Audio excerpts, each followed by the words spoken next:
10 Januari 1966, teriakan Masa Kesatuan Aksi Mahasiswa Indonesia, "Kami itu membakar langit Jakarta."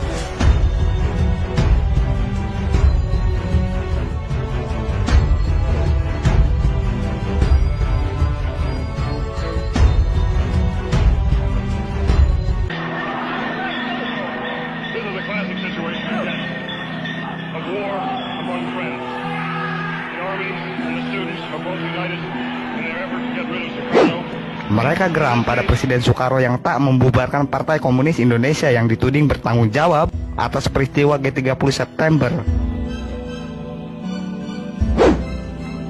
Para mahasiswa juga kesal melihat perilaku koruptif para menteri di Kabinet Dwi Kora.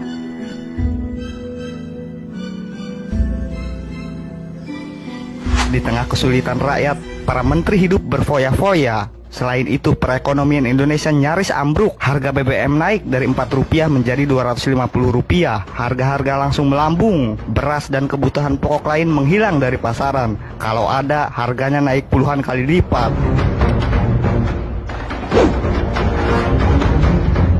Suhokgi, salah satu tokoh mahasiswa 66, mengutip penjelasan seorang perwira. Dia menilai keputusan buruk di bidang ekonomi sengaja dilakukan pemerintah untuk mengalihkan isu pembubaran PKI dan membuat Jakarta chaos. TNI yang saat itu mendapat simpati masyarakat akan berbalik dimusuhi rakyat jika menindak rakyat yang bergerak. Dalam hal ini jelas PKI yang diuntungkan. Presiden Soekarno terkesan enggan membubarkan PKI karena hanya PKI lah yang menjadi penyeimbang kekuatan TNI Angkatan Darat.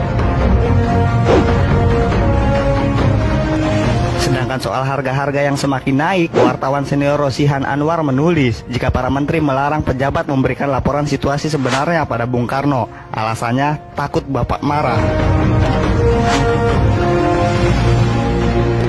Para mahasiswa bergerak ke rumah para menteri dan istana negara. Menteri Hairul Saleh dituding jadi otak kenaikan harga, sementara Subandrio disebut sebagai antek Peking, Cina.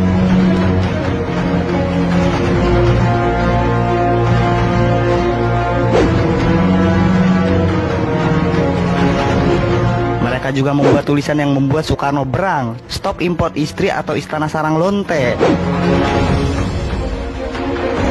Soekarno marah-marah, dia membubarkan kami. Namun gerakan mahasiswa dan pelajar tak surut. Demonstrasi besar-besaran terus terjadi.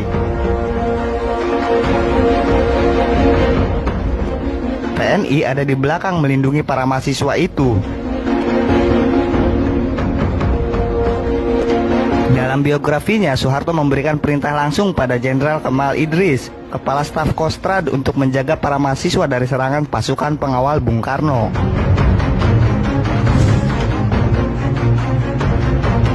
"Saya menaruh harapan pada anak-anak muda yang mengadakan demonstrasi itu," kata Soeharto.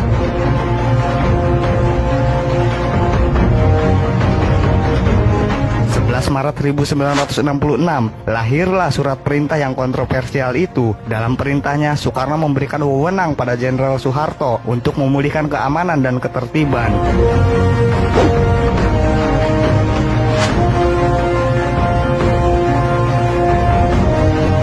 Inilah titik awal kejatuhan Orde Lama.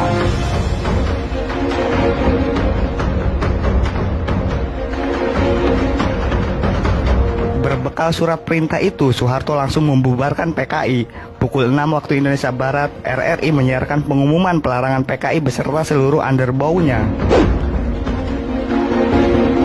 Maijen Kemal Idris pun membangunkan beberapa mahasiswa yang tertidur di markas Kostrad. "Kalian menang, PKI dibubarkan," kata Kemal yang disambut kegembiraan para mahasiswa.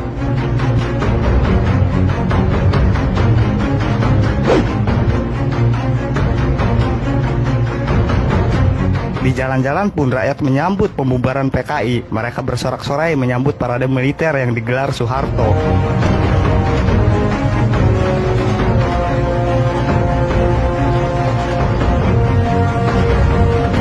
Saat itu rakyat dan mahasiswa seolah merasa perjuangan mereka berhasil.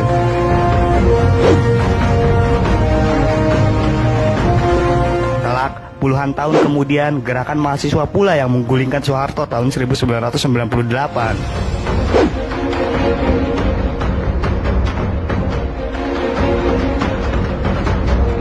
Demikianlah Brai Tritura, senjata mahasiswa gulingkan Presiden Soekarno. Bagaimana pendapat kalian?